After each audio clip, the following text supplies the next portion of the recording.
సిగరెట్లు తాగేది, గుట్కాలు తినేది.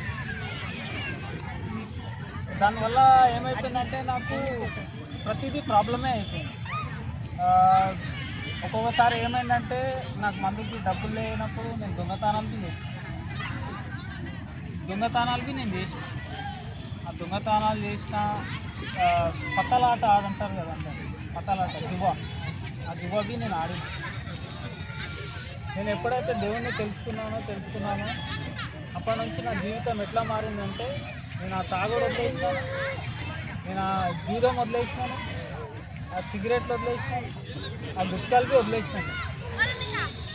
అయితే అప్పుడే నాకు కొత్తగా నేను మున్సిపాల్లో పనిచేసాను. అప్పుడు నా శాలరీ వచ్చేసి 3,500, 3,500 నా జీతం ఉంటుంది. నేను దేవుణ్ణి తెలుసుకున్నా అట్లనే దేవుని లోపల రక్షణ తీసుకున్నా. రక్షణ అంటే తెలుసుగా మీ అందరికీ, బాప్టిజం అంటారు.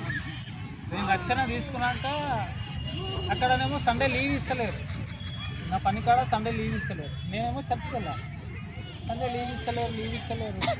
నేను చర్చికి వెళ్ళాలి, నాకు ఇబ్బంది అవుతుందని నేను డ్యూటీ వదిలేసిన.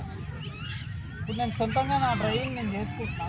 అప్పుడు 3,400 నుంచి ఇప్పుడు 30,000 నేను సంపాదిస్తున్నా దేవుని కృప వల్ల. నేను 30,000 నాకు నెలకు వస్తాయి.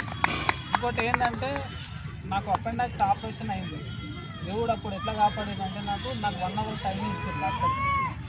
ఈ 1 అవర్ లోపల నేను చనిపోవచ్చు కానీ దేవుడు నాకు మళ్ళీ ఒక జీవం ఇచ్చినాడు. అందుని బట్టి నేను దేవునికి వందనాలు చెల్లిస్తున్నాను. మరి ఇంకోటి ఏంటంటే, నాకు పెద్ద యాక్సిడెంట్ నుంచి తప్పిపోయినాను.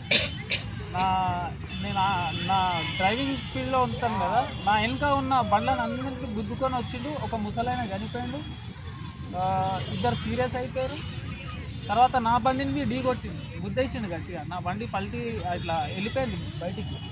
కానీ నాకు ఒక్క చెక్కు చెదరకుండా నేను బయటపడ్డా. నాకు అసలు జీతమే పడలేదు. వాళ్ళందరూ చనిపోయారు. వాళ్ళ ప్లేస్లో నేను ఉంటే చనిపోతుంది ఆ రోజు. ఇంకోటి ఏంటంటే, ఇది చెప్పాలో వద్దో కానీ ఇది దేవుని సాక్ష్యం కాబట్టి చెప్తున్నా. నేను ఒకరోజు వాష్రూమ్ కానీ దిగినప్పుడు నా ఎదురుగానే నేను వాష్రూమ్ పోదాం అన్నప్పుడు నా దగ్గరికి పాము వచ్చింది. ఆ రోజుకి దేవుడు నన్ను కాపాడింది. నాకు మంచి లైఫ్ ఇచ్చింది. ఇప్పుడు నాకు ఏ అలవాటు లేకుండా మంచిగా నేను చర్చ్లోకి వాడబడుతున్నా.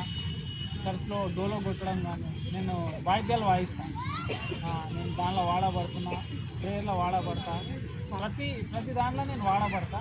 దేవుడు నాకు మంచి ఆపర్చునిటీస్ ఇచ్చింది, మంచి ఆరోగ్యం ఇచ్చింది. ఇప్పుడు నేను ఒకవేళ అదే స్థితిలో ఉంటే నేను మీ ముంగడ సాక్ష్యం చూపెట్టుంది కాదు, చనిపోయేటోని. ఇప్పుడు ఇది నా సాక్ష్యం, నా జీవితానికి జరిగిన మేలు, జీసస్ చేసిన మేలు చెప్పిన.